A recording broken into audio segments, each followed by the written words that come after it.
نحمده ونصلي على رسوله الكريم اما بعد اعوذ بالله من الشيطان الرجيم بسم الله الرحمن الرحيم ذلك بأنهم قالوا لن تمسنا النار إلا أياما معدودات وغرهم في دينهم ما كانوا يفترون صدق الله العظيم رب اشرح لي صدري ويسر لي أمري واحلل عقدة من لساني يفقهوا قولي واجعل لي وزيرا من أهلي آمين یا رب العالمین۔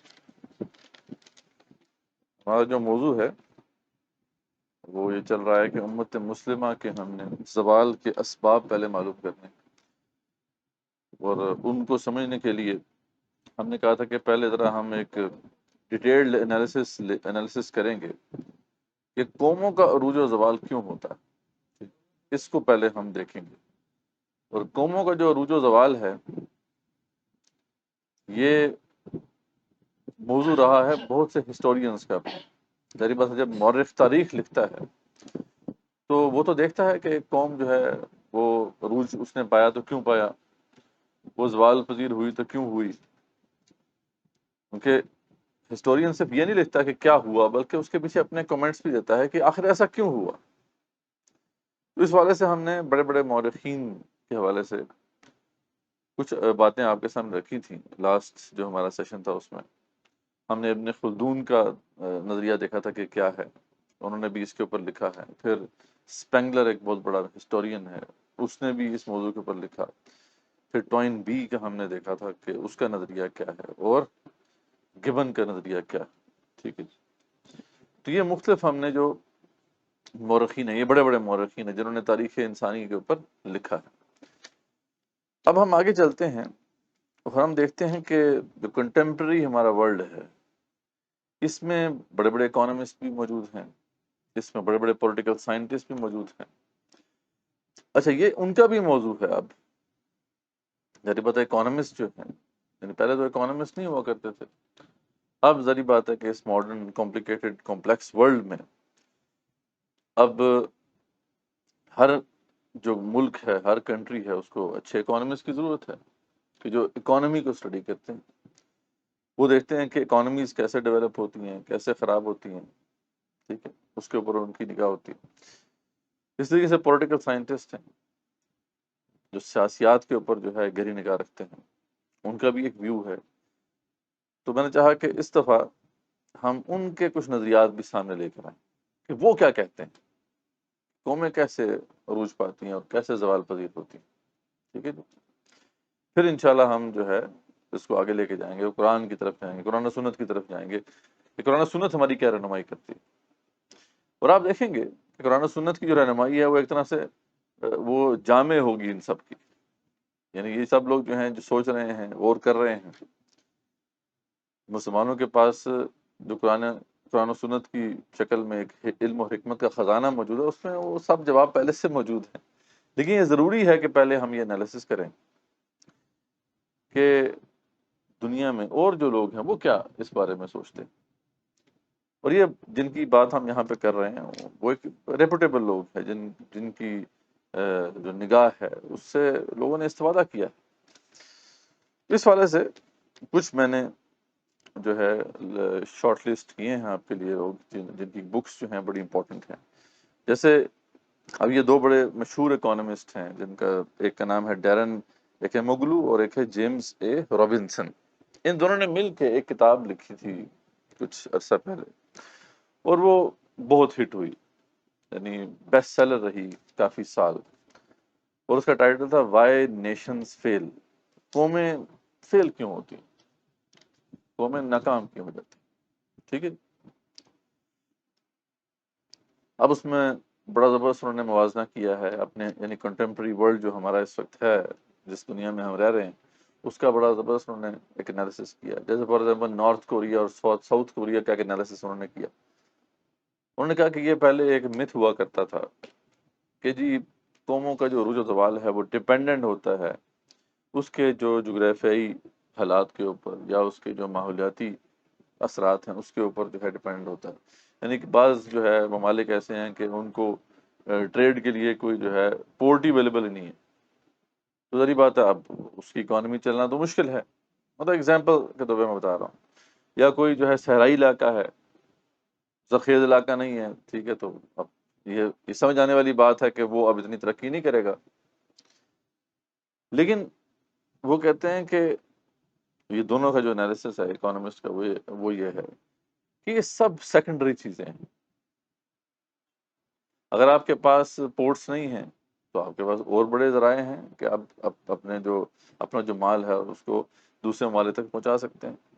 ٹھیک ہے، آپ کے پاس جو ہے اگر صحرا ہے تو یہ بھی عین ممکن ہے کہ وہاں پر اگر ایگریکلچر بیس آپ کے پاس پروڈکٹس نہیں ہیں تو ہو سکتا ہے کہ اللہ تعالیٰ نے آپ کو معدنیات دی ہوں، جیسے کہ عرب ممالک کا حال آپ نے دیکھ لیا کہ وہاں کچھ بھی نہیں ہے، لکھوں تک صحرا ہے، لیکن یہ ہے کہ تیل اور گیس کی دولت سے مالا مال ہے. تو کہتے ہیں کہ یہ سب چیزیں جو ہیں یہ سیکنڈری ہیں. اور اس پہ انہوں نے اگزامپل دی نارتھ اور ساؤتھ کوریا کی. دونوں کے ایک ہی حالات ہیں، دونوں ایک ہی زبان بولتے ہیں، ایک ہی قسم کا کلچر ہے، ایک ہی قسم کے ان کے جو ہے لینگویج اور رہن سہن کے طریقے ہیں. لیکن یہ کیا بات ہے کہ ساؤتھ کوریا جو ہے وہ اتنا زیادہ ایک اکنامک سمجھ لیں کہ پاور ہاؤس ہے، اور نارتھ کوریا جو ہے بالکل بیٹھا ہوا ہے.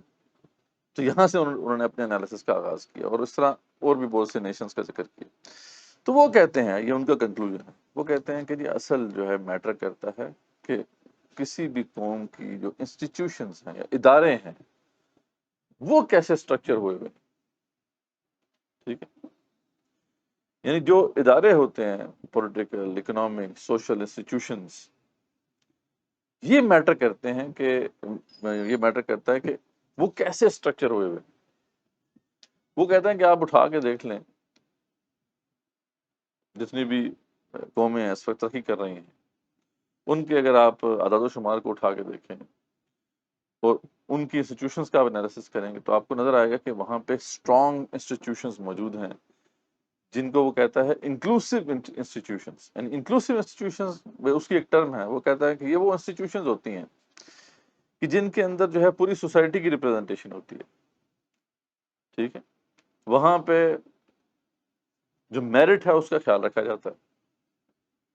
ٹھیک ہے، ظاہری بات ہے جب سوسائٹی انوالو ہوگی تو یہ بات آٹومیٹکلی جو ہے وہ انشور ہوگی کہ اکاؤنٹیبلٹی بھی ہو. اور وہاں پہ کیا ہوتا ہے کہ جب اس طرح کی انسٹیٹیوشن آ جاتی ہیں تو پھر وہاں پہ ایجوکیشن بھی بہتر جاتی ہے، وہاں پہ انوویشن بھی آ جاتی ہے، وہاں پہ انٹرپرینورشپ بھی آ جاتی ہے. وہ سب چیزیں جو آج کی بات بتائی جاتی ہیں، آج کے دور کے یہ سارے مسائل. اس کے برعکس وہ کہتا ہے کہ جہاں پہ ممالک جو ہیں وہ فیل ہو رہے ہیں وہاں پہ آپ دیکھیں گے جو ادارے ہیں، انسٹیٹیوشنز ہیں، وہ جو ہے ان کو وہ کہتا ہے کہ یہ ایکسٹریکٹیو انسٹیٹیوشنز ہیں. ایکسٹریکٹیو انسٹیٹیوشنز کیا ہوتی ہیں کہ جہاں پہ جو ہے چند لوگ ان تمام اداروں پر قابض ہو جاتے ہیں، اسے ایلیٹ کیپچر کہتے ہیں. ٹھیک ہے، یعنی جتنے بھی ادارے ہیں وہ ہیں تو پبلک کے لیے کام کرنے والے. ٹھیک ہے، بنائے تو اس لیے گئے ہیں کہ وہ عوام کا فائدہ دیں گے، لیکن اس میں جو ہے چند لوگ وہ اثر رسوخ حاصل کر لیتے ہیں. اس لیے اب جو بھی فیصلے ہوتے ہیں وہ عوام کی فلاح و بہبود کو مد نظر رکھ کے نہیں ہوتے، بلکہ چند لوگوں کی فلاح و بہبود کو مد نظر رکھ کے ہوتے ہیں. تو جب یہ معاملہ ہو جاتا ہے تو پھر یہ ہے کہ آگے اب اس قوم کا کوئی پرسان حال نہیں رہتا. وہ قوم جو ہے لازماً اب فیل ہوگی، وہ کوئی ترقی نہیں کر سکتی. اور پاکستان میں آپ دیکھ لیں وہ جو 22 خاندانوں کا ذکر آتا ہے، 23 خاندانوں کا ذکر آتا ہے کہ کمپلیٹ ایلیٹ کیپچر. اور جتنے بھی ادارے آپ دیکھ لیں ان میں سب کے سب جو ہے یہی لوگ بیٹھے ہیں، اور یہ کوئی روم بھی نہیں دیتا کہ سوسائٹی کے اندر جو ہے عام بندہ جو ہے وہ بھی اس کے اندر ان کے اس ایلیٹ گروپ کے اندر شامل ہو جائے. تو بڑا زبردست انالیسس ہے ان کا، ہے بڑا سمپل اور اسٹرائکنگ انالیسس ہے، اس لیے تو یہ بیسٹ سیلر ہے. وہ کہتے ہیں باقی سب چیزیں چھوڑ دیں، یہ سب جو ہیں بہانے ہیں کہ جی ہمارا جو جغرافیہ تھا وہ صحیح نہیں تھا، اور جو ہمیں موقع نہیں مل سکے، یا آس پاس جنگیں ہو رہی تھیں. ٹھیک ہے، تو مطلب یہ سب سیکنڈری چیزیں ہیں. اصل بات یہ ہے کہ آپ کے ادارے کتنے اسٹرانگ ہیں، آپ کے ادارے کتنے صحیح طریقے سے کام کر رہے ہیں، یہ دیکھیں آپ. تو آج ہم پاکستان کو دیکھ لیں تو اس میں کوئی بالکل شک کی گنجائش ہی نہیں رہتی کہ پاکستان کے بڑا غرق جو ہے اس کے انسٹیٹیوشنز نے کیا. بالکل وہی کہہ رہے ہیں نا کہ بالکل بالکل ایسا کیونکہ ایلیٹ کیپچر ہے نا. وہی وہ کہہ رہے ہیں کہ جہاں پہ انسٹیٹیوشنز جو ہیں ان کے اوپر چند لوگ قابض آ جائیں گے تو وہ تو پھر انہی کو لے کر آئیں گے جو ان کے مفادات کو جو ہے پروٹیکٹ کریں گے. یہ میٹر نہیں کرتا کہ وہ کیپیبل ہیں یا نہیں. ٹھیک ہے, تو بس پھر اس طریقے سے وہ تباہی آ جاتی ہے. اچھا, اس کے علاوہ بھی انہوں نے بات کی ہے کہ اچھا ایسے انسٹیٹیوشنز کیسے بلڈ کیے جا سکتے ہیں. ٹھیک ہے, اس نے ایک تو انہوں نے صاحب بات کی ہے کہ عوام کے اندر بیداری آپ کو پیدا کرنی پڑے گی. ان کے جو رائٹس ہیں ان سے ان کو آگاہ کرنا پڑے گا تاکہ وہ کھڑے ہوں جہاں جہاں پہ ان کو ایسا نظر آ رہا ہے لیڈ کیپچر, اس کے خلاف وہ کھڑے ہونے کے قابل ہو سکیں. جب تک کہ وہ یہ پاور ٹیک بیک نہیں کریں گے تو لیڈ تو پورے طریقے سے اپنی جو پوزیشن ہے اس کو مزید سالیڈیفائی کرے گی, اس کو مزید مستحکم کرے گی, اور وقت کے ساتھ ساتھ جو مستحکم سے مستحکم تر ہوتے چلے گئے. تو ایک تو وہ یہ کہتا ہے کہ آپ کو جو ہے یہ کرنا پڑے گا, پولیٹیکل پارٹیسپیشن عام لوگوں کی ہونی چاہیے. پھر وہ کہتا ہے کہ اس میں ایجوکیشن انفراسٹرکچر جو ہے اس کے اوپر بھی کام کرنا چاہیے تاکہ وہ ڈیولپ ہو. جتنا ایجوکیٹڈ اور باشعور جو ہے طبقہ ہوگا وہ اتنا زیادہ جو ہے ان رائٹس کے لیے کام کرے گا, رائٹس کو واپس لینے کی کوشش کرے گا. تو بہرحال یہ جو ہے وہ کہتا ہے کہ یہ لوگ کہتے ہیں کہ اس کے بغیر یہ کام نہیں ہو سکتا. ٹھیک ہے. پھر ایک اور بہت مشہور اکانومسٹ ہے ڈیوڈ ایس لینڈز, اس کی کتاب ہے the wealth and poverty of nations کہ why some are so rich and some are so poor. ٹھیک ہے, تو وہ اس میں بات کرتا ہے. وہ بھی کہتا ہے کہ اس نے بھی یہی انالیسس جو ہے کیا ہے کہ جغرافک جو ایسپیکٹس ہوتے ہیں یا انوائرمنٹل ایسپیکٹس جو ہوتے ہیں یہ سیکنڈری ہوتے ہیں. وہ کہتا ہے کہ دو چیزیں میٹر کرتی ہیں. ایک تو اس نے بھی یہی بات کی, ادارے میٹر کرتے ہیں, انسٹیٹیوشنز میٹر کرتے ہیں, کتنے اچھے اوپن اور فیئر انسٹیٹیوشنز ہیں آپ کے, کتنے اچھے طریقے سے وہ کام کریں, کتنے کمپیٹنٹ ہیں. یہ تو یہ بھی بات کرتا ہے. لیکن دوسری ایک اور بات بھی وہ کرتا ہے. وہ کہتا ہے کہ ایسی قومیں جن کے کلچر جو ہیں, جن کے جو نارمز ہوتے ہیں, سوشل نارمز ہوتے ہیں, وہ پروگریسو ہوتے ہیں, ٹھیک ہے, وہ کامیاب ہوتے ہیں. اور اس نے بتایا کہ ٹریڈیشنل سوسائٹیز اور ماڈرن سوسائٹیز کا ایک فرق اس نے بتایا. اس نے بتایا کہ ٹریڈیشنل سوسائٹیز میں کیا ہوتا تھا کہ اس کے اندر جو ہے لوگ آنکھیں بند کر کے اتھارٹی کو ایکسیپٹ کرتے ہیں. ٹھیک ہے, جیسے پہلے ماحول تھا, بادشاہ ہوا کرتا تھا یا پھر مذہبی پیشوا ہوتے تھے, لوگ بس ان کے پیچھے چلتے تھے, اللہ اللہ خیر سب. تو کہتے ہیں کہ اگر یہ ایٹیچیوڈ ہے تو پھر ڈیفینیٹلی اس قوم کے لیے اب ترقی کرنا ممکن نہیں ہوتا, کیونکہ ترقی کے لیے تو آپ کو یہ غلامانہ سوچ کو چھوڑنا ہوگا. آپ کو ایک ایسی سوچ لے کے آنی ہوگی جو آزادانہ ہو. ایک آزاد انسان ہی جو ہے اپنے لیے بھی سوچ سکتا ہے, اپنے آس پاس لوگوں کے لیے بھی سوچ سکتا ہے. ایک بندہ ہے ہی غلام یا غلامانہ سوچ رکھتا ہے تو اس کو تو کوئی پرواہ نہیں, اس نے تو تقلید ہی کرنی ہے, وہ بھی اندھی. تو ایک ایسا ہی انسان یا ایسا سماج جو ہے وہی اپنی قوم کو اٹھانے کا سمجھنے کا کردار ادا کرے گا کہ جو کہ آزادانہ سوچ رکھے. تو وہ کہتا ہے کہ یہ بڑا میٹر کرتا ہے. تو یہ بیسیکلی کچھ نارمز ہوتے ہیں, کچھ کلچرل ہمارے بیہیویئرز ہوتے ہیں, لیکن یہی پھر بعد میں میٹر کرتا ہے کہ یہ کیسے جو ہے قوم کو اٹھاتے ہیں یا قوم کو گراتے ہیں. جیسے میں نے ذکر کیا تھا کہ کانسیپٹ کی بات ہوتی ہے, مطلب علامہ اقبال رحمۃ اللہ فرماتے ہیں نا کہ کانسیپٹ تو ایک ہی ہے تقدیر کا. تقدیر جو ہے وہ کتنا زبردست کانسیپٹ ہے ہمارے پاس مسلمانوں کے پاس, کہ جو کچھ لکھا ہوا ہے اللہ تعالیٰ نے جو ہے جو کچھ بھی ہو رہا ہے وہ اللہ تعالیٰ نے لکھا ہوا ہے اور اللہ تعالیٰ کا طے شدہ. ٹھیک ہے, اب اتنا زبردست کانسیپٹ ہے لیکن اس سے ایک اثر ہم نے قبول کیا اور ایک اثر صحابہ نے قبول کیا.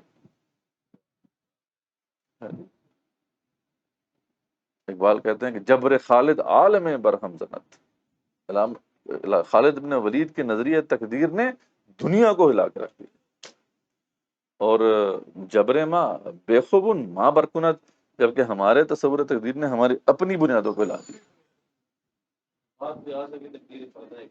اچھا تو فرق کیا تھا؟ چھوٹا سا فرق ہے، لیکن کہتے ہیں کہ چھوٹا سا فرق کتنا میٹر کرتا ہے، کہ چھوٹا سا فرق جو ہے وہ زمین آسمان کا جو ہے فرق ڈال دیتا ہے۔ نظریے کا جو فرق ہوتا ہے وہ کتنا امپورٹنٹ ہوتا ہے، کہ چھوٹا سا اس میں رکھنا پڑ جائے تو زمین آسمان کا فرق پڑ جاتا ہے۔ ہم نے جب یہ سنا کہ یار تقدیر میں سب کچھ لکھا ہوا ہے، تو ہمارا ایٹیٹیوڈ کیا ہوتا ہے؟ جب سب کچھ لکھا ہوا ہے تو سانوں کرنے کے لیے ہوگا، جب سب کچھ لکھا ہوا ہے تو ہم نے یہ کرنا ہے، ٹھیک ہے جی؟ کیا کہوں کیا ہے نام اس کا، خدا فریبی کے خود فریبی، عمل سے غافل ہوا مسلمان بنا کے تقدیر کا۔ جبکہ صحابہ کی انڈرسٹینڈنگ کیا تھی رضوان اللہ تعالیٰ، کہ ان کو جب معلوم ہو جاتا تھا کہ یار یہ لکھا ہوا ہے، تو ان کو یہ کانفیڈنس مل جاتا تھا کہ یار یہ تو اب اتنا بڑا ہرڈل ہمارے لیے میٹر نہیں کرتا ہے، کیونکہ اللہ کی تقدیر میں تو لکھا ہوا ہے کہ جب پتہ چل گیا کہ کیسر و کسرا نے گر جانا ہے، جب پتہ چل گیا ہے کہ پرشین اور رومن امپائر نے تباہ ہو جانا ہے، یہ تو تقدیر کا فیصلہ ہے، تو کیوں نہ یہ ہمارے ہاتھوں ہو، وہ نکل جاتے تھے، ٹھیک ہے۔ یعنی ایک دفعہ آپ صلی اللہ علیہ وسلم نے کہہ دیا تھا کہ لتفتحن قسطنطینیہ، کہ تم جو ہے قسطنطنیہ فتح کر لو گے۔ آپ صلی اللہ علیہ وسلم نے ایک پیشن گوئی فرما دی۔ اب ہم نے اگر سنا ہوتا تو ہم کیا کرتے ہیں جی؟ نہیں، ہم نہیں کر لیں گے۔ جب آپ صلی اللہ علیہ وسلم نے کہہ دیا، پتھر پہ لکیر ہے بھائی، جس کے برخلاف تو ہو نہیں سکتا، تو چنانچہ ہم تو آرام سے بیٹھے ہیں سو رہے، ٹھیک ہے، لیکن صحابہ اور ہمارے اسلاف کی انڈرسٹینڈنگ کیا تھی؟ چین سے نہیں بیٹھے۔ 1453 میں یہ فتح ہوا ہے۔ آپ صلی اللہ علیہ وسلم جو ہیں وہ 7ویں صدی کی شخصیت ہیں، یعنی پورے 850 900 سال مسلمان چین سے نہیں بیٹھے، پیدر پہ حملے کی، یہاں تک کہ سلطان محمد فاتح نے 1453 میں اسے فتح کیا۔ تو بات ہے نا کہ اس لیے یہ کہتا ہے کہ جو ہمارے کلچر نارمز ہوتے ہیں سوسائٹی کے، وہ بڑے میٹر کرتے ہیں۔ تو وہ یہ بار بار اس پہ ایمفسس اس نے کیا ہے کہ جب ایسی سوسائٹی جس کے اندر جو ہے وہی روایت پسندی ہے، بلکہ روایت پرستی ہے، اور جہاں پہ جو ہے وہی ایک تقدس کو امپورٹنس دی جاتی ہے کہ ایک شخص آ گیا ہے جناب، اس نے کچھ کیا نہیں ہے، بس ویسے ہی اس کا تقدس ہے، بس وہ ہو یہ بہت پہنچے میں، اس نے کوئی اچیو نہیں کیا، نہ قوم کے لیے کچھ کیا، نہ جو دین کے لیے کچھ کیا، بس کیوں گدی پہ وہ بیٹھا ہوا تھا، اس گدی پہ بیٹھنے کی وجہ سے اس کی ایک ویلیو ہے۔ اسی کو کہتا ہے کہ وہ ہائرارکی ہے، یہ ہائرارکی جہاں پہ ہوتی ہے، جہاں پہ یہ روایت پرستی ہوتی ہے، وہ کہتا ہے کہ ایسی سوسائٹیز کو کم ہی دیکھا گیا ہے کہ وہ کامیاب ہوئیں، ٹھیک ہے جی۔ اس کے برعکس وہ سوسائٹی جس سوسائٹی کے جو لوگ ہیں وہ آزادانہ سوچ رکھتے ہیں، جو اس روایت پرستی سے نکل جاتے ہیں، ٹھیک ہے، تو پھر وہ جو ہے ان کے اندر یہ آپ کو یہ چیزیں نظر آتی ہیں کہ اس کے اندر انسٹیٹیوشن بھی اسٹرانگ ہو جاتے ہیں، ان کے اندر انوویشن بھی ہوتی ہے، انٹرپرنورشپ بھی ہوتی ہے، اور یہ سب چیزیں جو کہ ماڈرن ورلڈ میں ضرورت ہے جس کی، یہ سب چیزیں مل جاتی ہیں، ٹھیک ہے۔ تو یہ جو ہے ڈیوڈ ایس لینڈ کا یہ انالیسس ہے، وہ بڑا زبردست انالیسس ہے، مطلب یہ ہے کہ یہ واقعی بڑی امپورٹنٹ چیز ہے، ٹھیک ہے۔ علامہ اقبال رحمۃ اللہ علیہ کا بھی ہم ایک انشاءاللہ نظریہ دیکھیں گے، انہوں نے تو بڑا اس پہ ایمفسائز کیا ہے، وہ تو وہی بار بار اس کو دہراتے ہیں، وہ کہتے ہیں کہ یہ امت روایات میں کھو گئی، حقیقت خرافات میں کھو گئی، یہ امت روایات میں کھو گئی۔ تو یہ چیز جو ہے نا، اس کو بڑا جسے کہتے ہیں نا کہ بڑا امپورٹنٹ ایسپیکٹ ہے اس کو سمجھنا۔ اس کے بعد ایک بڑا مشہور امریکن ہسٹورین بھی ہے، اور اس کے علاوہ آتھر بھی ہے، بہت سی کتابیں آئی ہیں، ایک کتاب اس کی بڑی مشہور ہوئی تھی کولیپس کے نام سے، یہ ہے جیرڈ ڈائمنڈ۔ جیرڈ ڈائمنڈ جو ہے یہ بھی بیسٹ سیلر آتھر، ٹھیک ہے، یعنی ایک ریپوٹیبل ایک شخص ہے جس کی بات جو ہے مطلب ایون کے جو بڑے بڑے لوگ ہیں وہ بھی سنتے ہیں، یعنی بل گیٹس ایک زمانے میں بڑا فین تھا اس کا۔ تو جیرڈ ڈائمنڈ جو ہے وہ کہتا ہے کہ اس نے انالیسس کیا بڑی سوسائٹیز کا، اس نے جو ہے قدیم سوسائٹیز کو بھی دیکھا، جو مائن سویلائزیشن تھی وہ اس کو بھی دیکھا، پھر یہ جو ایسٹ آئلینڈرز ہیں ان کو دیکھا، پھر نورس جو یہ لوگ تھے اس کو دیکھا، اور بہت سی سوسائٹیز کا اس نے مطالعہ کیا، اور اس کے بعد پھر یہ کچھ بتایا کہ جی تو اس کے بعد جو ہے بتایا انہوں نے کہ یہ فیکٹرز ہیں ایک قوم تباہ کیوں ہوتی ہے. اس نے بتایا کہ جی سب سے پہلے جو ہوتا ہے یہ معاملہ ہوتا ہے کہ انوائرمنٹل ڈیمیج ہوتا ہے. اس کا کوئی جو ماحول جس میں وہ رہ رہے ہوتے ہیں، انوائرمنٹ میں رہ رہے ہوتے ہیں، وہ ڈیمیج ہو جاتا ہے. ٹھیک ہے جی. مطلب یہ ہے کہ کوئی اگر نہری نظام تھا وہ خراب ہو گیا، یا جنگلات کا سسٹم خراب ہو گیا، یا اس طرح کے جو کچھ فیکٹرز ہوتے ہیں وہ میٹر کرتے ہیں. پھر کلائمیٹ چینج بڑا میٹر کرتی ہے. پھر اس نے کہا اوور پاپولیشن، یعنی پاپولیشن اگر زیادہ ہو جائے اور اس کو مینیج نہ کر پائے کوئی قوم تو پھر ظاہر بات ہے وہ بھی ایک فیکٹر بنتا ہے. پھر اس نے سیاسی کچھ فیکٹرز کا ذکر کیا. اس میں وہی بات کرتا ہے جو تقریباً باقی سب جو ہسٹورینز اور اکانومسٹ نے کی ہے. وہ کہتا ہے کہ جب کسی بھی جو قوم کے اندر گورننس اچھے کرنے کا جو ہے وہ طریقہ نہیں رہتا، یعنی وہ گورن نہیں صحیح طریقے سے کر پاتے وہ لوگ، تو وہاں پہ کرپشن آ جاتی ہے، سوشل انیکوالٹی آ جاتی ہے، یہاں تک کہ جو ہے یہ چیلنجز جو ہوتے ہیں ان کو وہ پورا نہیں کر سکتے. چیلنجز تو ہر قوم کے اوپر آتے ہیں، چاہے وہ نیبرز کی طرف سے آئیں، یعنی قریب میں کوئی جنگ شروع ہو جائے، یا آپ کے اپنے پاس جو ہے پاپولیشن بڑھ گئی ہے، ٹھیک ہے، اس کو آپ نے دیکھنا ہے، یا کوئی اور انوائرمنٹل ڈیزاسٹر ہو گیا ہے. تو ان سب کو ظاہر بات ہے ان چیلنجز کو پورا کرنے کے لیے بڑی کمپیٹنٹ لیڈرشپ آپ کو چاہیے. تو جب یہ ایسا معاملہ ہوتا ہے کہ اوپر جو لیڈرشپ ہوتی ہے وہ کمپیٹنٹ نہیں ہوتی اور وہاں پہ پور گورننس ہوتی ہے اور کرپشن ہوتی ہے، تو اس کو ان چیلنجز کو وہ پورا نہیں کر پاتے اور پھر جو ہے قوم زوال کا شکار ہو جاتی ہے. دوسرا جو ہے اس نے وہی بات کی ہے جو کہ ڈیوڈ ایس لینڈس نے کی ہے کہ اس کے علاوہ جو چیز میٹر کرتی ہے وہ کیا ہے، وہ ہے کلچرل فیکٹرز. وہی کہ یعنی قوم کے نظریات کیا ہیں، وہ کیا سوچ رکھتی ہے قوم، کیا قوم وہی تقدس کے پیچھے لگی ہوئی ہے، ٹھیک ہے، یا قوم جو ہے وہ آنر کرتی ہے کمپٹنسی کو. ٹھیک ہے، یعنی کسی ایسی سوسائٹی میں جہاں وہی روایت پرستی ہوگی، جہاں پہ تقدس کی حیثیت ہوگی، وہاں پہ کمپٹنٹ بندہ تو اوپر نہیں آ سکتا. ٹھیک ہے، وہاں تو پیر صاحب بھی اوپر آئیں گے. ٹھیک، وہاں تو چند لوگ جو ہیں وہی اوپر آئیں گے، اور اوپر جب بیٹھ جائیں گے تو ان کو ہٹا بھی نہیں سکتے آپ، کیونکہ جو اس طرح کے معاشرے ہوتے ہیں وہ پھر اطاعت کرنا پسند کرتے ہیں، وہ تقلید کرنا پسند کرتے ہیں، اندھی تقلید کرنا. تو وہی کہتا ہے کہ adherence to traditional practices، یعنی وہی جو روایتی طرز زندگی ہے اس کو چھوڑنے پہ جب قوم تیار نہیں ہوتی تو پھر اس کا بھی معاملہ یہی ہوتا ہے.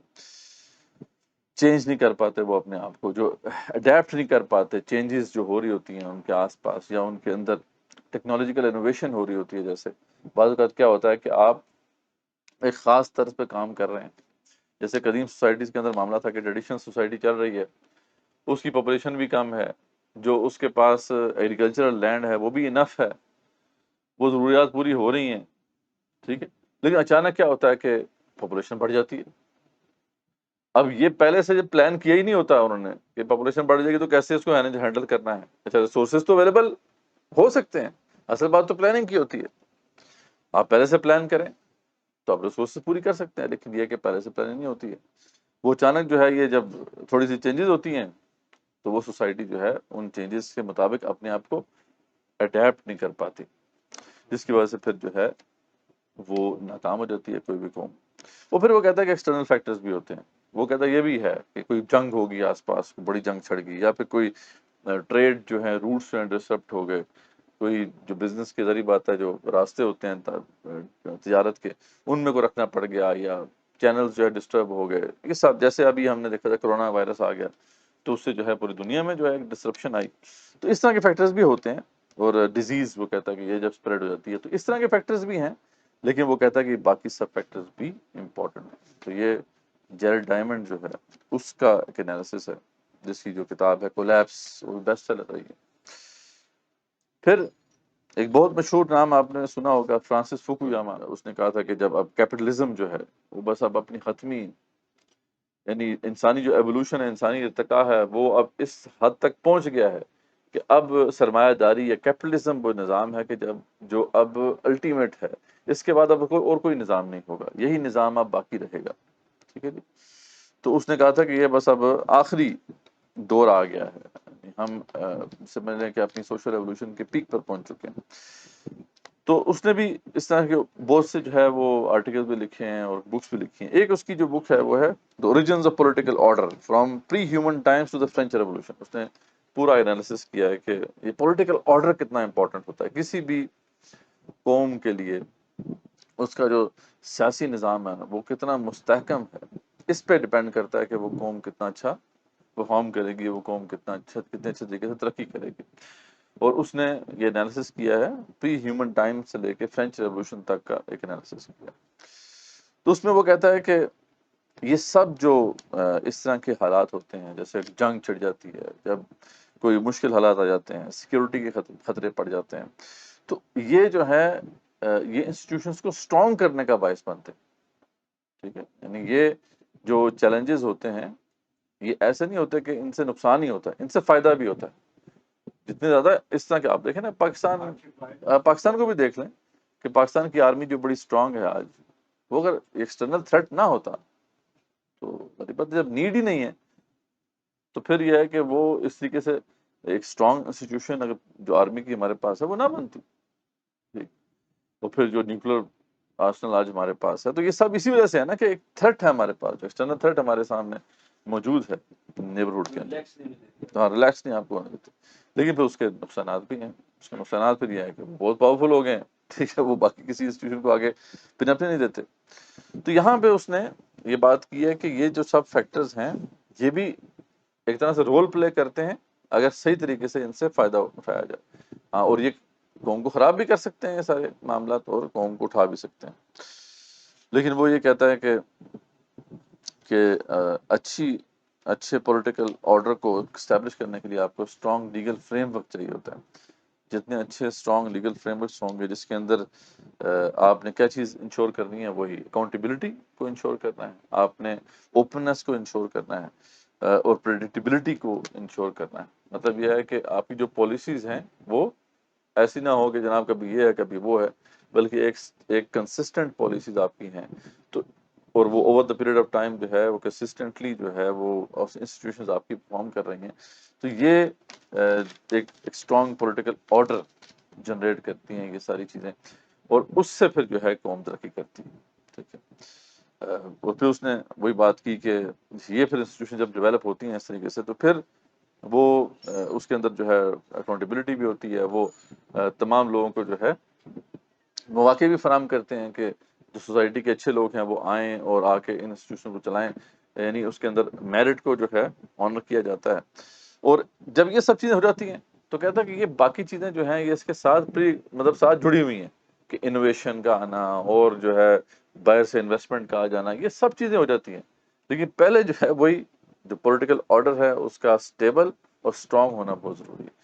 آج پاکستان میں بھی آپ دیکھ لیں یہ چیزیں آپ کو نظر آتی ہیں کہ یہاں پہ پولیٹیکل ٹرموائل ہے، ٹھیک ہے، کوئی بندہ اس طریقے یہاں پہ آنا نہیں چاہتا، حالانکہ پاکستان جو ہے ایک بہترین جگہ ہے انویسٹمنٹ کے لیے پوری دنیا میں اگر دیکھا جائے، دیکھیں 25 کروڑ کا یہ ملک ہے اور بے شمار وسائل یہاں پہ موجود ہیں، کون ایسا بڑا بزنس مین ہے جو یہاں پہ نہیں آنا چاہے گا؟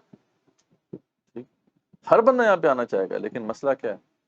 مسئلہ یہ ہے کہ پولیٹیکل ٹرموائل آپ پریڈکٹ ہی نہیں کر سکتے 2 سال بعد کیا ہو جائے، ٹھیک ہے، ایک کنسسٹنٹ پالیسی فریم ورک ہمارے پاس ہے ہی نہیں ہے۔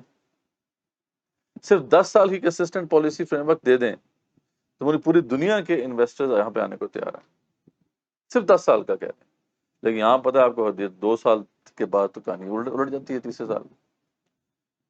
تو یہ وہ کہتا ہے کہ یہ جب اس طرح کی سچویشن ہے تو پھر آپ بھول جائیں، آپ جو مرضی کوشش کر لیں، تو یہ نہ تو انویسٹمنٹ آئے گی، نہ ہی انٹرپرنورشپ آگے بڑھے گی، نہ ہی انوویشن آگے بڑھے گی، تو یہ سب چیزیں بڑی میٹر کرتی ہیں۔ اور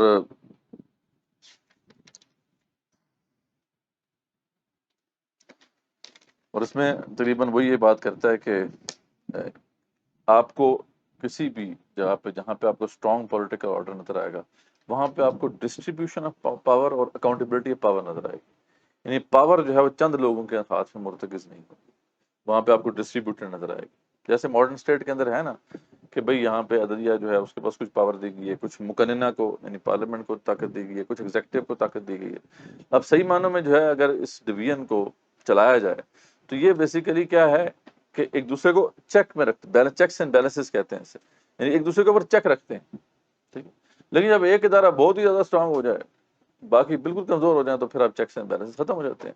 جہاں چیکس اینڈ بیلنسز ختم ہو جائیں گے وہاں پہ پھر جو ہے کوئی اسٹرانگ پولیٹیکل آرڈر نہیں بن سکتا, وہاں پہ ٹرموائل ہی ہوگا. تو یہ جو ہے فرانسس فوکویاما کا انالیسس ہے کہ جو بہت مشہور, یعنی سمجھ لیں کہ ایک پولیٹیکل سائنٹسٹ بھی ہے اور اس والے سے بہت اس نے لکھا بھی ہے. پھر اس کے بعد ایک اور بک جو ہے یہ جیفری ڈی سیکس ہے, اس کی ایک بک ہے the end of poverty economic possibilities for our time. اس میں وہ کہتا ہے کہ اس نے بیسیکلی ایک انالیسس کیا ہے کہ ایکسٹریم پاورٹی جو ہے دنیا کے اندر اس کو کیسے ختم کیا جا سکتا ہے. اب اس کے لیے وہ پورا پلان اس نے دیا ہے کہ پوری دنیا کے لیے ایک پلان دیا ہے اس نے کہ یار دنیا سے غربت کو کیسے ختم کرنا ہے. تو اس میں وہ یہی کہتا ہے کہ جہاں پہ ڈیولپنگ نیشنز ہیں وہاں پہ دوسری قوموں کو پھر اپنا رول ادا کرنا پڑے گا اگر ہم ان کو بھی ڈیولپ کرنا چاہتے ہیں. ٹھیک ہے, اس نے گلوبل پرسپیکٹو دیا ہے, لیکن اس ساتھ ساتھ اس نے یہ بھی ذکر کیا ہے کہ قومیں جو ہیں جب تک کہ وہ ان 4-5 چیزوں کو جو ہے مد نظر نہیں رکھتی تو وہ اپنی ترقی کی راہ پہ گامزن نہیں ہو سکتی.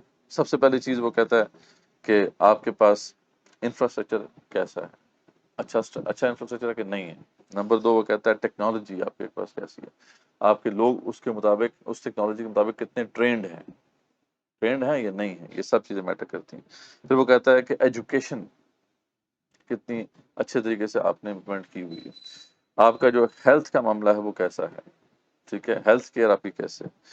اور اس کے علاوہ وہ کہتا ہے کہ جو آپ کی ریسورسز, آپ کی جو قوم کی ریسورسز ہیں وہ کتنے اچھے طریقے سے آپ مینیج کر رہے ہیں, ٹھیک ہے. اور پھر وہ کہتا ہے کہ اپرچونیٹیز جو ہیں وہ سب کے لیے ایکول اپرچونیٹیز آپ پرووائڈ کر رہے ہیں لوگوں کے لیے یا نہیں کر رہے. تو یہ موٹی موٹی باتیں جو ہیں اس نے کی ہیں, مینشن کی ہیں, لیکن زیادہ تر اس کا فوکس یہ ہے کہ یہ ایڈریس کی ہے یہ بک اس نے جو دنیا کی ڈیولپنگ نیشن, جو ڈیولپڈ نیشنز ہیں ان کو اس نے ایڈریس کیا ہے کہ آپ کو رول ادا کرنا پڑے گا. اگر آپ گلوبل لیڈرز ہیں تو آپ کو جو ہے جو ڈیولپنگ نیشنز ہیں ان کو سپورٹ کرنا پڑے گا کہ وہ اپنی ان چیزوں کو ڈیولپ کر سکیں. تو یہ یعنی کچھ باتیں, کچھ جو اس کے حصے ہیں اس بک کے, یہ کافی ہمارے لیے فائدہ مند ہیں اس اینگل سے کہ جو ہم یہ ٹاپک اسٹڈی کر رہے ہیں, ورنہ اوور آل جو ہے اس کا ایک انالیسس جو ہے وہ ایک ڈفرینٹ پرسپیکٹو سے. اس کے بعد باقی ایک جو جوزف ٹینڈر ہے, یہ بات کولیپس آف کمپلیکس سوسائٹیز پہ اس نے بات کی.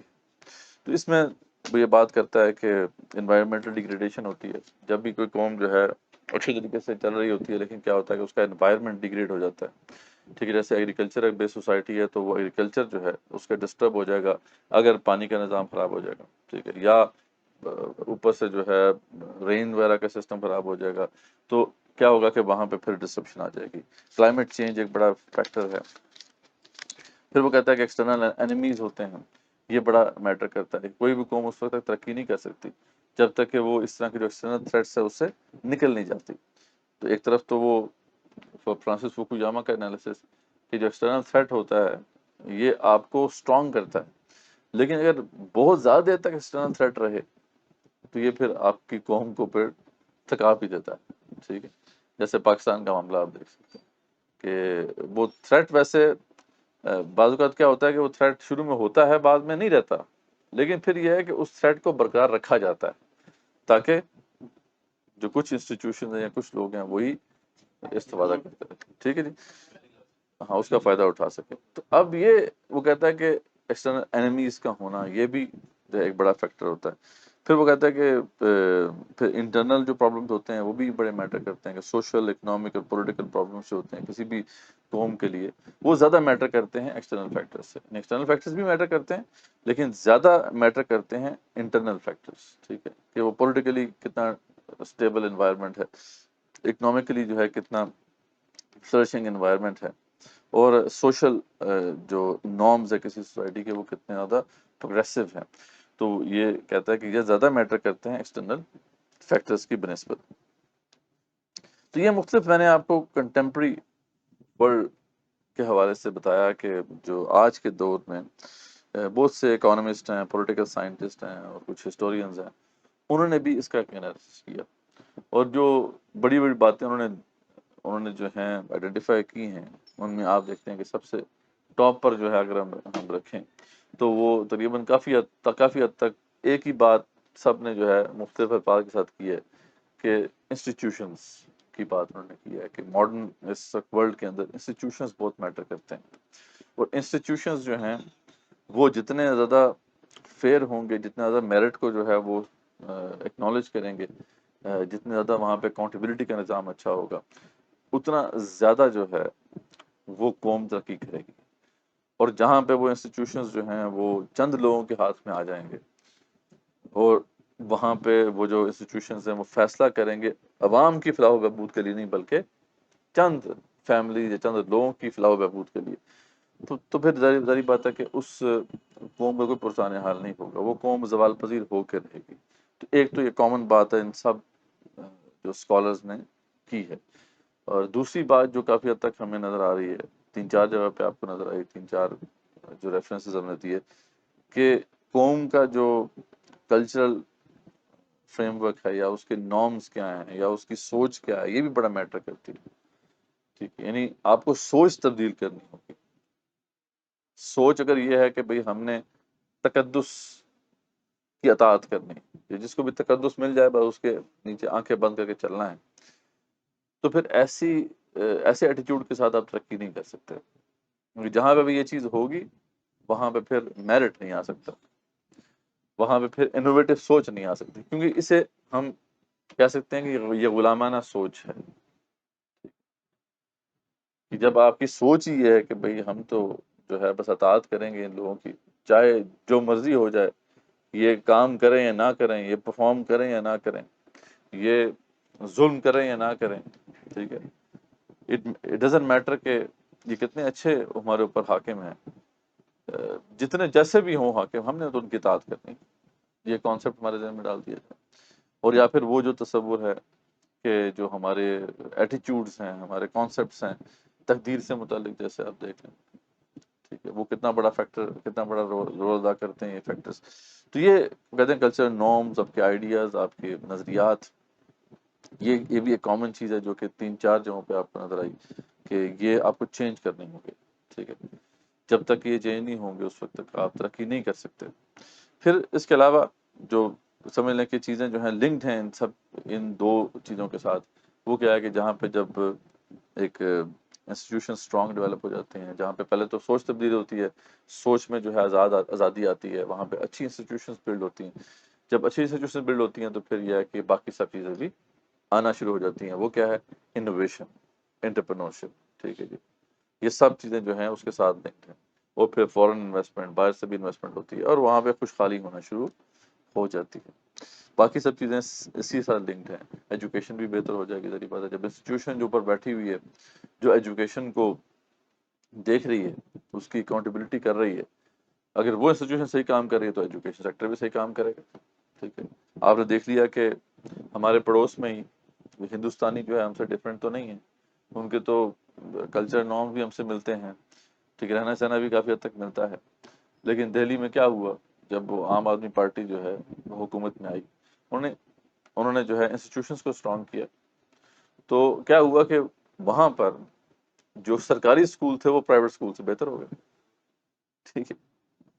جب یہ وہاں پتا ایجوکیشن ایک دم صحیح ہوگی نا، حالانکہ وہی دہلی میں جب بی جے پی یا اس سے پہلے کانگریس کی حکومت تھی، تو وہاں پہ جو پرائیویٹ اسکول کا مافیا تھا یہ بڑا اسٹرانگ تھا، یہ کبھی بھی سرکاری اسکولوں کو جو ہے بہتر نہیں ہونے دیتا تھا، مطلب وہی تھا، ایلیٹ کیپچر تھا نا، ٹھیک ہے، یعنی جو انسٹیٹیوشنز تھے ان کے اندر یہ لوگ جو ہے پینیٹریٹ کیا ہوا تھا انہوں نے، وہ پنپنے نہیں دے رہے تھے، جیسے اس نے یہ تبدیل کیا، جو سرکاری اسکول تھے وہ پرائیویٹ اسکول سے بہتر ہو گئے، ایجوکیشن بہتر ہو گئی، یہی رونر ہوتے ہیں نا سب۔ اچھا، ہمارے سامنے جب آ کے دنیا کے جو بڑے بڑے یہ اکانومسٹ یہ بلائے جاتے ہیں، آئی ایم ایف کی طرف سے جو آتے ہیں، جو ورلڈ بینک کی طرف سے آتے ہیں، یہ تو اصل میں بیسیکلی وہ اکنامک ہٹ مینز ہوتے ہیں نا، یہ تو آتے ہی اس لیے ہیں کہ قوم کو مزید جو ہے تباہ کرے، تو وہ آپ کو کبھی بھی یہ گر کی باتیں نہیں بتائیں گے۔ یہ جو لوگ جن کا ذکر میں نے آپ کے سامنے کیا ہے، تو یہ تو وہ لوگ ہیں کہ جنہوں نے باقاعدہ جو ہے انالیسس کر کے لوگوں کی فلاح و بہبود کو مد نظر رکھ کے جو ہے یہ انفارمیشن شیئر کی ہے۔ وہ باتیں نا آپ کو بتائیں گے جن کے بارے میں آپ کچھ نہیں کر سکتے۔ آپ جا کے دیکھ لیں، ورلڈ بینک کی رپورٹ مل جائے گی آپ کو، پاکستان کیسے ترقی کر سکتا ہے، جی آپ ذرا جا کے پڑھیں، جی انفراسٹرکچر ڈیولپ کریں، جی آپ گروتھ کریں، 6 to 7% پہ گروتھ کریں، ایجوکیشن کو بہتر کر دیں. ٹھیک ہے، یہ تو ساری باتیں ڈپینڈ کرتی ہے کسی اور چیز کے اوپر. یعنی یہ چیزیں کیسے تبدیل ہوں گی؟ یہ تو آپ ڈنڈورا پیٹتے رہیں گے ایجوکیشن بہتر کرو، ایجوکیشن بہتر کرو تو ایجوکیشن تھوڑی بہتر ہو جائے گی. ہیلتھ کیئر کو بہتر کرو، ہیلتھ کیئر کو بہتر کرو تو ہیلتھ کیئر تھوڑی بہتر ہو جائے گی. ٹھیک ہے، اس کے پیچھے جو ہے اصل مسئلہ، اس پہ کبھی بھی بات نہیں کریں گے. صرف جو ہے وہ بتا دیں گے یار یہ 4-5 چیزیں ان کو آپ صحیح کر لیں. یہی جو لوگ ہیں یہ پھر ہر ملک کے اندر انہوں نے جو انسٹیٹیوشنز ہیں وہ بلڈ کیے ہوئے ہیں، ڈیولپ کیے ہوئے ہیں، وہ بھی آپ کو یہی انالیسس پیش کرتے ہیں کہ جناب یہ دیکھیں آپ یہ چیزیں صحیح کریں، باقی چیزیں خود بہت صحیح ہو جائیں گی. حالانکہ وہ چیزیں کیسے صحیح کریں وہ نہیں بتاتے، بس بتاتے ہیں اس کے علاج. ہاں بس علاج وہ کیوں بتائیں گے؟ کہ علاج اب پتہ چل گیا قوم کو تو قوم تو پھر آزاد ہو جائے گی. علاج پتہ چل گیا قوم کو نہیں، پہلے تو ہے یہ ہے کہ صحیح معنوں میں پرابلم بھی آئیڈینٹیفائی نہیں کیا نا، تو مرض کی بھی شناخت غلط کرتے ہیں، تشخیص ہی نہیں کرتے، تاکہ تشخیص ہوگی تو پھر علاج کی طرف چلے جائیں گے. تشخیص ہی نہیں کرتے، وہ کہتے ہیں بھئی اصل مسئلہ تو آپ کا، وہ سپرفیشل باتیں بیان کریں، وہی انفراسٹرکچر نہیں ہے آپ کا، آپ کے اندر ایجوکیشن ٹھیک نہیں ہے، آپ کی اسکل نہیں ٹھیک ہے. ٹھیک ہے، آپ جناب آپ کی جو کیا کہتے ہیں ایکسپورٹس نہیں ہیں آپ ہو رہی ہیں، آپ کی مینوفیکچرنگ بیس شرنک ہو گئی ہے. یہ ساری باتیں آپ نے سنی. اچھا بھائی جان یہ کیوں ہو گئی ہیں سب چیزیں؟ یہ ہیں باتیں جو کہ ان بکس میں آپ کو ملیں گی. اس کے علاوہ جو باقی چیزیں میں نے اب بتائی ہیں آپ کو، پھر تک کامن چیزیں ہیں کہ ٹھیک ہے ایکسٹرنل فیکٹرز بھی ہیں، انٹرنل فیکٹرز بھی ہیں، لیکن باقی سب چیزیں سیکنڈری ہیں. پہلے جو ہے نظریات کا تدبیر ہونا ضروری ہے، انسٹیٹیوشنز کا تدبیر ہونا ضروری ہے، اور ایلیٹ کیپچر سے ان انسٹیٹیوشن کا چھڑانا ضروری ہے، اور یہ آسانی سے نہیں ہوتا. یعنی خود سوچے نا کہ ایک جگہ پہ ایلیٹ نے کیپچر کیا ہوا ہے اور تمام انسٹیٹیوشن میں جو ہے وہ اثر و رسوخ انہوں نے اسٹیبلش کر لیا ہوا ہے، تو وہ کیوں چھوڑیں گے اس پوزیشن کو جبکہ وہ فائدہ ہے ان کا. ایک اور پچھلے دنوں اکانومسٹ سے بات ہو رہی تھی تو وہ کہتے ہیں کہ دیکھیں اتنا بڑا پوٹینشیل ہے پاکستان کا، پاکستان کے پاس چائنا یعنی اتنا بڑا امپورٹر موجود ہے، تو ایکسپورٹر بھی ہے وہ بہت بڑا، امپورٹر بھی بہت بڑا. اچھا اور پتہ نہیں سینکڑوں ہزاروں قسم کے پروڈکٹس کو امپورٹ کرتا ہے پوری دنیا سے، پاکستان سے نہیں کر رہا. مطلب اتنا بڑا پوٹینشیل ہے. اور پاکستان میں انہوں نے آئیڈینٹیفائی کیا تقریباً کوئی 300 سے 350 قریب پروڈکٹس وہ ہیں جو پاکستان میں بنتے ہیں، تو پاکستان میں کیپیبلٹی ہے کہ وہ پروڈیوس کر سکتے ہیں. تو پھر وہاں پہ کیوں نہیں مال پہنچایا جا رہا؟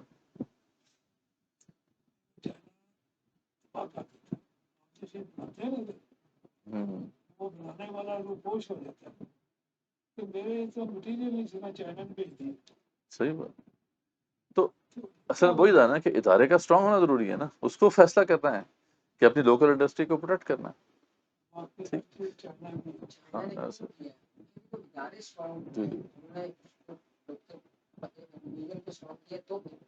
نہیں اصل بات ہوئی ہے نا کہ آپ کی انسٹیٹیوشن جو ہے اگر تو عوام کی فلاح و بہبود مد نظر ہو تو وہ تو کنسیڈر رہی بات. اگر اس انسٹیٹیوشن میں اور آپ جیسے لوگ بیٹھے ہوں گے یا عوام کے نمائندے بیٹھے ہوں گے تو ڈیفینیٹلی وہ تو یہی فیصلہ کریں گے نا کہ جو عوام کے لیے بہتر ہوگا. وہ تو دیکھیں گے کہ یار ملک کی جو مینوفیکچرنگ بیس ہے اس کو ہم نے پروٹیکٹ کرنا ہے. ہم نے اس طریقے سے ڈمپنگ جو ہے جو چائنا کرتا ہے اس کو نہیں ہونے دینا. اس کے لیے اسٹینڈ لینا پڑتا ہے. وہ اسٹینڈ کیوں لیں گے جبکہ ابھی اس وقت کیا ہے کہ وہ چند خاندان اوپر بیٹھے ہوئے ہیں. چائنا نے کیا کرنا ہے یا کسی بھی ملک نے کیا کرنا ہے، ان کو اچھی طریقے سے فیور دینی ہے، وہ فیصلہ ان کے حق میں کر دیں گے. صلی اللہ خیر صلی اللہ. آپ جو مرضی کرتے رہیں، یہ میٹر نہیں کرتا. میٹر کرتا ہے کہ وہ چند لوگ اوپر بیٹھ کے کیا فیصلہ کرتے ہیں. تو یہ چیز ہے. یعنی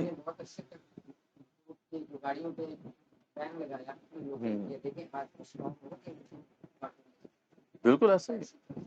تو یہ سب چیزیں ہیں، یعنی یہ میٹر کرتی ہیں کہ آپ کی وہی اینڈ آف دا ڈے بات وہیں پہ آئے گی کہ انسٹیٹیوشنس کیا کام کر رہے ہیں آپ کے.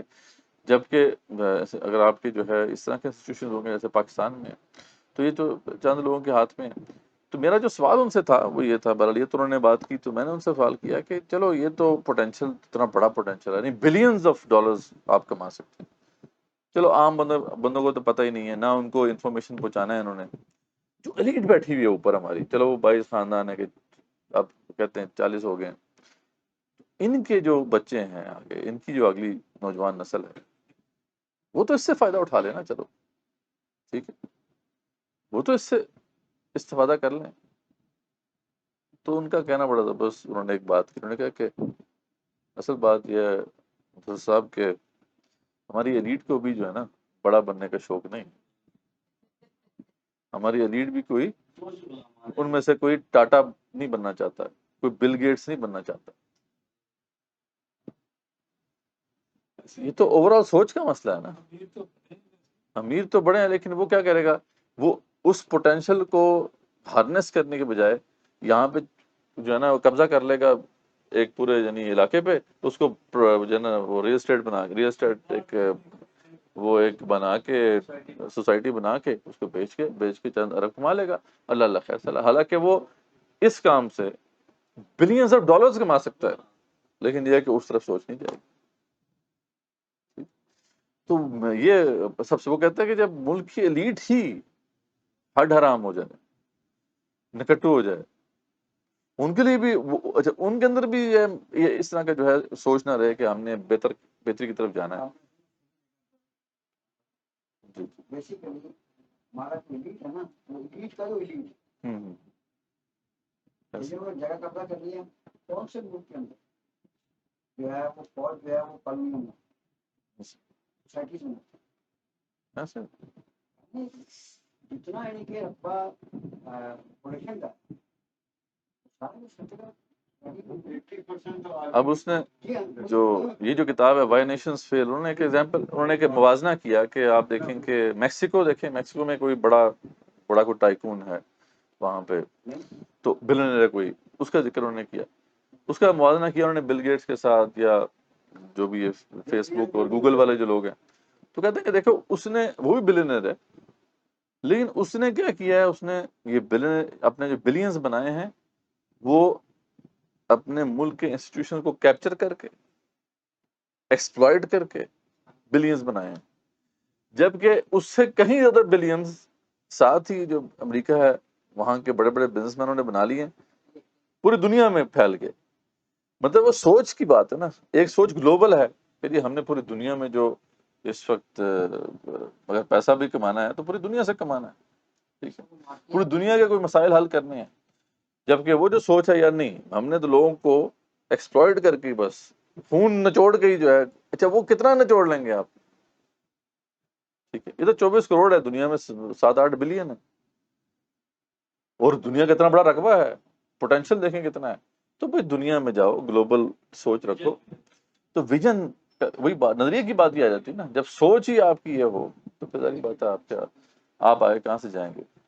تو یہ چیزیں جو ہیں یعنی ہم نے آج کوشش کی، ٹائم بھی ہمارا ہو گیا، باقی آپ کے کویشچنز ہم لے لیتے ہیں کہ جو کنٹمپرری ورلڈ میں ڈفرینٹ اسکالرز ہیں، اکانومسٹ ہیں، پولیٹیکل سائنٹسٹ ہیں، وہ اس بارے میں کیا کہتے ہیں، قومیں کیوں عروج و زوال سے دوچار ہوتی ہیں۔